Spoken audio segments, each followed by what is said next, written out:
नमस्कार दोस्तों, आज मैं लाई हूँ कहानी सास बहू का रिश्ता। तो प्रस्तुत है कहानी सास बहू का रिश्ता। सुंदर की दो बेटियां तथा पत्नी आशा एक घर में प्यार से रहते हैं।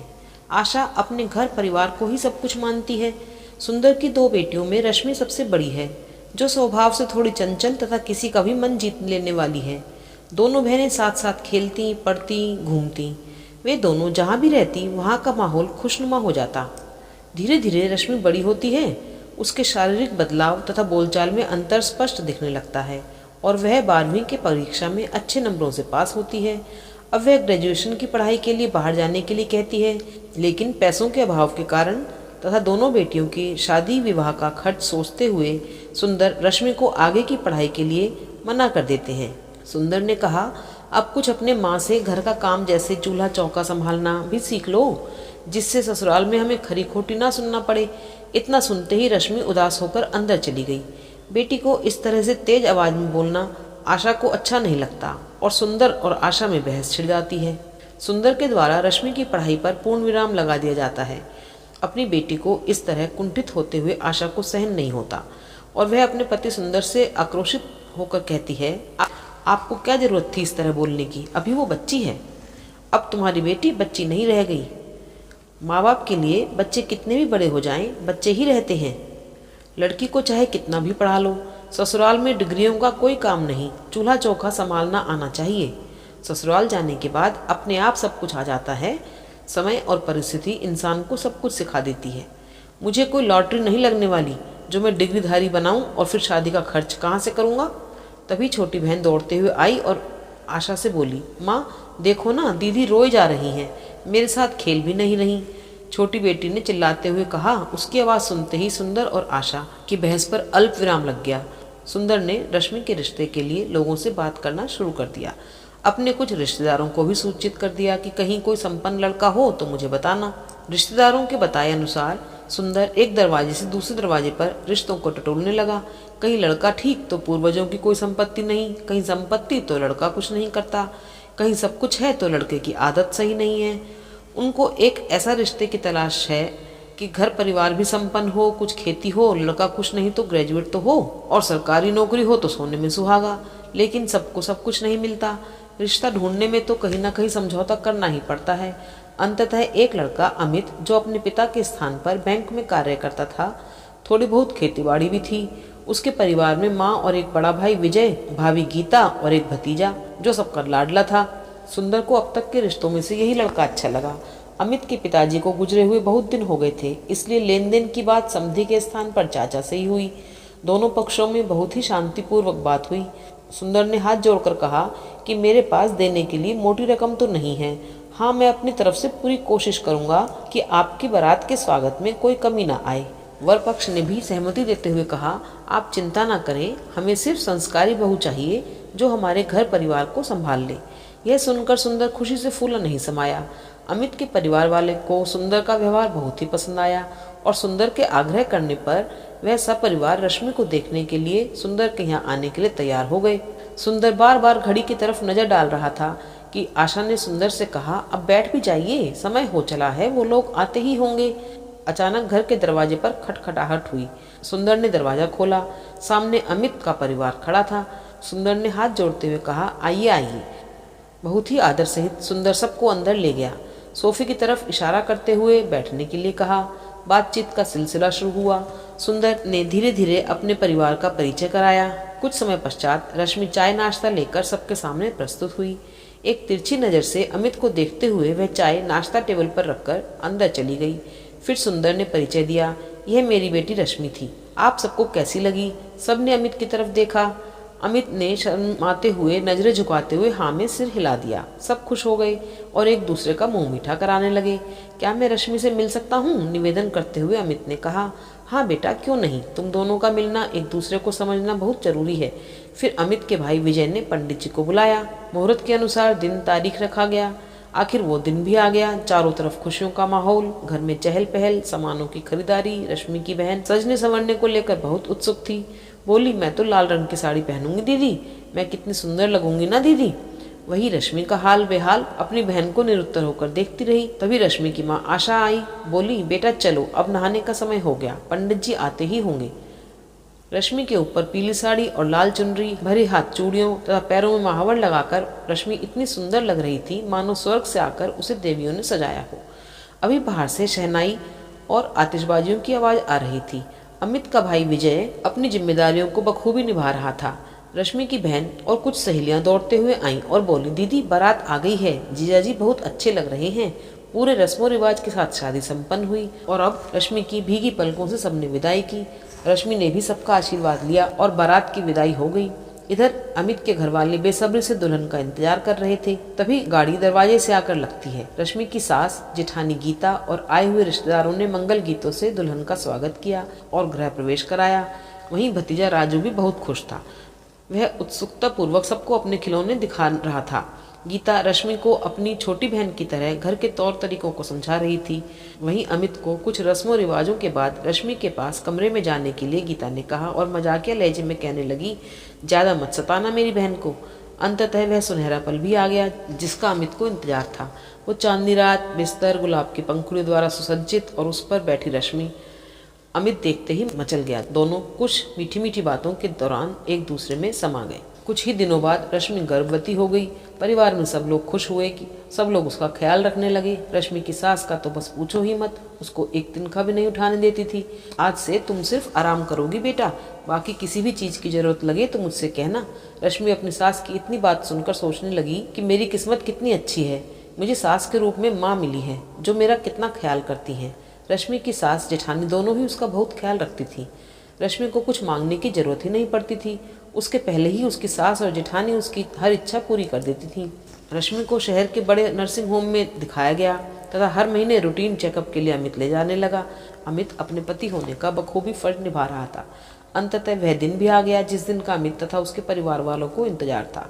आज रात के 10 बजे। रश्मि प्रसव पीड़ा से परेशान है। सावन माह की मूसलाधार बारिश और अंधेरी रात, अब सबको सुबह होने का इंतजार था। सुबह की हल्की किरण देखते ही अमित की नज़र घड़ी की तरफ गई। घड़ी में 5 बजने वाले थे। अमित ने ऑटो को बुलाया। रश्मि को अस्पताल ले जाया गया। आपातकालीन सेवा मुहैया कराई गई।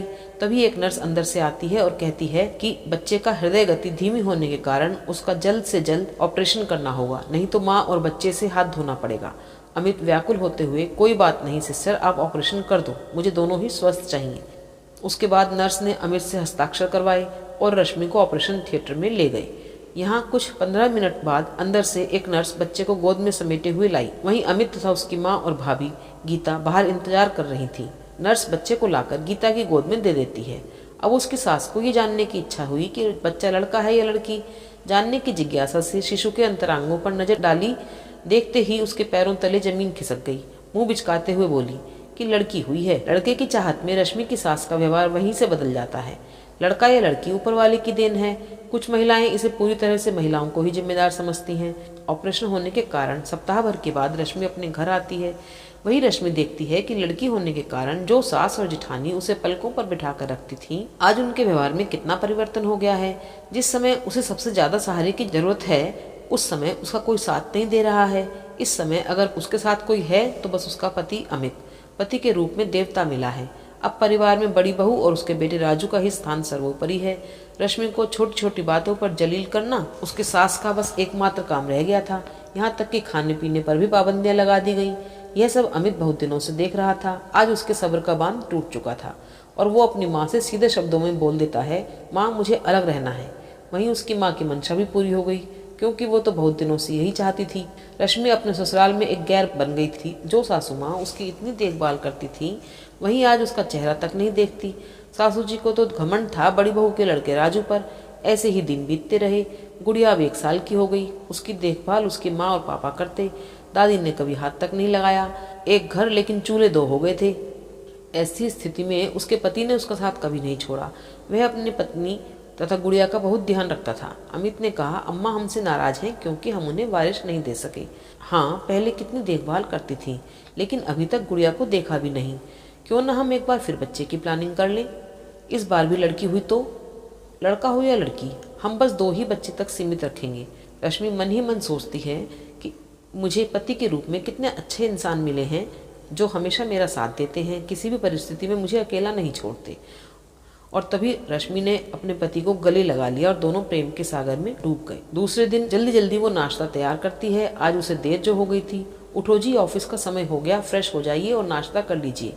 रश्मि एक तरफ बस यही सोच रही थी कि सास जी को एक वारिस दे दूं तो वो मुझे भी अपना लेंगी और फिर हम सब एक साथ रहेंगे।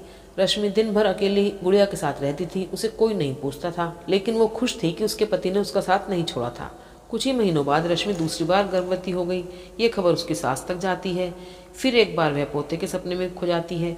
रश्मि ने गुड़िया और अमित का गर्भवती होते हुए भी ध्यान दिया था और वही अमित भी अपनी बीवी बच्चे का बहुत ध्यान देता है। अब फिर वही दिन आया कि रश्मि को डॉक्टर ने एक निश्चित डेट पर बुलाया जिस दिन उसका ऑपरेशन हो सके। इस बार दोनों को ही एक उम्मीद की किरण दिखती है, लेकिन ऊपर वाले के आगे इंसान की कहाँ चलती है। ईश्वर ने दूसरी बार भी रश्मि को बेटी ही दी। फिर अमित और रश्मि दोनों मिलकर अपने बच्चों का ध्यान रखते हैं। इस बार भी अमित के परिवार से कोई मदद के लिए सामने नहीं आया। एक दिन गीता का बेटा राजू खेलते खेलते घर के पीछे बाड़ी में चला गया, जहाँ उसे जहरीले सांप ने काट लिया। राजू पीड़ा से चिल्लाने लगा, माँ माँ, तो कभी दादी दादी, तो फिर पापा की आवाज से वातावरण गूंज उठा। राजू की आवाज सुनते ही सबके सब दौड़ पड़े। उसके पास पहुंचते ही देखते हैं कि राजू को सांप ने काट लिया है और उसकी हालत बिगड़ रही है। आनंद फानन में सब जल्दी से जल्दी उसको डॉक्टर के पास ले गए। उपचार के दौरान ही राजू दम तोड़ देता है। अब पुत्र वियोग में गीता और उसकी सास पूरी तरह टूट जाती हैं। उस समय रश्मि गीता को दिलासा देते हुए कहती हैं, चुप हो जाओ दीदी, शायद ऊपर वाले ने उसको इतने दिन के लिए ही भेजा था। विधि के विधान को कोई नहीं मिटा सकता। आप अपना ध्यान रखिए, हो सकता है राजू आपके घर में दोबारा से जन्म ले। रश्मि अपने परिवार को संकट की घड़ी में संभालती है। अब सबका खाना साथ बनने लगा। इसके बाद भी रश्मि के सास का दिल रश्मि की बेटियों के लिए नहीं पसीजा। फिर भी वो धैर्यपूर्वक सारा काम करती और अपने बच्चों को भी संभालती। एक दिन गीता की सास ने उससे कहा, ऐसे कैसे रहोगी, एक बार फिर मेरे घर का चिराग ला दो बेटा, अब तुमसे ही उम्मीद है, नहीं तो हम लोगों के आगे का वंश रुक जाएगा। तभी गीता गुस्से से फड़फड़ा उठी और तेज स्वर में बोली, आपकी वजह से ही मैंने एक ही बच्चे को जन्म दिया और अपने पति से दूर रही। आपको तो डर था कि इस बार लड़की ना हो जाए, और आज मेरे पास बच्चे के रूप में कुछ भी नहीं है। धीरे धीरे सब राजू को बोलने लगते हैं और सब कुछ सामान्य होने लगता है। फिर गीता को उसके पति विजय ने बहुत समझाया। दोनों पहले की भांति रहने लगे। एक बार फिर गीता माँ बनने वाली है। इस बार गीता से उसके परिवार की बहुत उम्मीदें हैं कि एक बार फिर गीता घर को चिराग देगी। गीता का प्रसव की तारीख भी नज़दीक आ जाती है। फिर से सबको एक उम्मीद की किरण नजर आती है। अंततः वह दिन भी आ गया जब गीता को प्रसव पीड़ा हुई। उसे अस्पताल ले जाया गया। लगभग 5 घंटे लेबर रूम में प्रसव पीड़ा सहने के बाद गीता ने एक कन्या को जन्म दिया। इस बार भी गीता की सास का लड़की का नाम सुनते ही छाती पर सांप डोल गया और रश्मि के जैसे ही गीता को भी सताना शुरू कर दिया। वही रश्मि ने अपनी जिठानी का साथ नहीं छोड़ा, उसको समय से खाना पानी देती रही और उसके बच्चे को भी अपने बच्चे को समान ही ध्यान देती रही। अब गीता को समझ आ गया था कि जिस रश्मि का उसने कठिन समय में अपनी सास की बात मानकर उसका साथ नहीं दिया था, वही रश्मि आज उसके लिए कितना कर रही है। अब गीता को अपने किए पर पछतावा होने लगा। दोनों देरानी जिठानी प्रेम पूर्वक एक साथ रहने लगी। तीनों बच्चों को बहुत ही प्यार से पालने लगी। यह सब देखकर सास को अपने किए पर पछतावा होता है। आज वे बिल्कुल अकेली पड़ गई थी। दोनों बहुओं में से कोई भी उससे बात नहीं करती थी। रश्मि अपनी बड़ी बेटी द्वारा खाना पानी भिजवा देती। धीरे धीरे ऐसे ही समय बीत गया और बच्चे भी बड़े हो गए। अब रश्मि की बेटी 10 साल की हो गई है। वही अपनी दादी का काम करती। एक दिन रश्मि और गीता अपने काम में व्यस्त थीं। वहीं दोनों बेटे अपने ऑफिस गए हुए थे। तीनों बच्चे स्कूल गए थे। उस दिन बच्चों की दादी अकेली ही थी। आज उनकी तबीयत कुछ ठीक नहीं थी। एक तरफ पछतावे की ज्वाला थी और दूसरी तरफ बुढ़ापे का अकेलापन। सासू माँ प्रतिक्षण अपने अच्छे बुरे कर्मों का मूल्यांकन करती रहती थी। इसी उधेड़बुन में सीढ़ियों से उतरती हुई गिर जाती हैं। उनके सिर में गहरी चोट के कारण एक चीख के साथ बेहोशी आ जाती है। चीख की आवाज़ सुनते ही दोनों बहुएं दौड़ दौड़ी आती हैं। बिना कुछ सोचे आनंद फानन में अस्पताल ले गई। वहीं से विजय तथा अमित को फोन द्वारा सीधे अस्पताल में बुला लिया। डॉक्टरों ने बताया कि सासू माँ को सिर में गहरी चोट लगी है और उनके शरीर से ज़्यादा खून निकल गया है। उनको अगर खून की व्यवस्था हो जाए तो वो जल्द स्वस्थ हो जाएंगी। तत्पश्चात एक एक करके सबने अपना अपना ब्लड ग्रुप चेक कराया, किसी से भी नहीं मिला। अब रश्मि अकेली बची रही। उसको सब आशा की नज़र से देखने लगे। रश्मि ने हाँ में सिर हिलाते हुए ब्लड टेस्ट के लिए गई। संयोग से रश्मि का और उसकी सास का ब्लड ग्रुप मैच कर गया। परिवार वाले आशंकित नज़रों से रश्मि को देख रहे थे, लेकिन रश्मि ने बिना विलंब किए डॉक्टर को कहा कि डॉक्टर साहब, आप मेरा खून निकाल कर मेरी सास माँ को बचा लीजिए। रश्मि का उदार हृदय देखकर सबकी आंखों में आंसू आ गए। किसी ने सोचा भी नहीं था कि एक बहू जो अपनी सास के द्वारा इतनी प्रताड़ित होने के बाद भी अपनी सास की जान बचा लेगी। अंततः खून चढ़ जाता है और वह स्वस्थ हो जाती है। और जब उसकी सास को होश आता है तो दोनों बहुओं पर शक होने लगता है कि शायद दोनों ने एक साजिश के तहत मुझे गिराने के लिए सीढ़ियों पर कुछ गिरा दिया था, मुझे जान से मारने की कोशिश की होगी। वहीं विजय और अमित अपनी माँ के पास आए और कहने लगे, अगर रश्मि और गीता ने आपको सही समय पर अस्पताल न पहुंचाया होता और रश्मि ने सही समय पर आपको खून न दिया होता तो हम हमेशा के लिए आपको खो देते। अब सासू माँ की आंखों से निर्झर आंसू बहने लगते हैं। वह पश्चाताप के आंसू थे।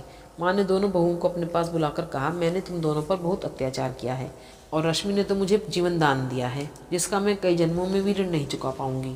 वहीं गीता और रश्मि ने सब कुछ भूलकर अपनी सासू माँ को गले लगाया। पूरा परिवार खुशी खुशी वापस अपना घर आ गया। घर आने के बाद बहुओं के साथ तीनों पोतियां भी अपनी दादी की सेवा करने लगी। तब सास ने कहा, अब मुझे समझ आ गया है कि बेटे ही कुलदीपक नहीं होते, बेटियों से भी घर रोशन होते हैं।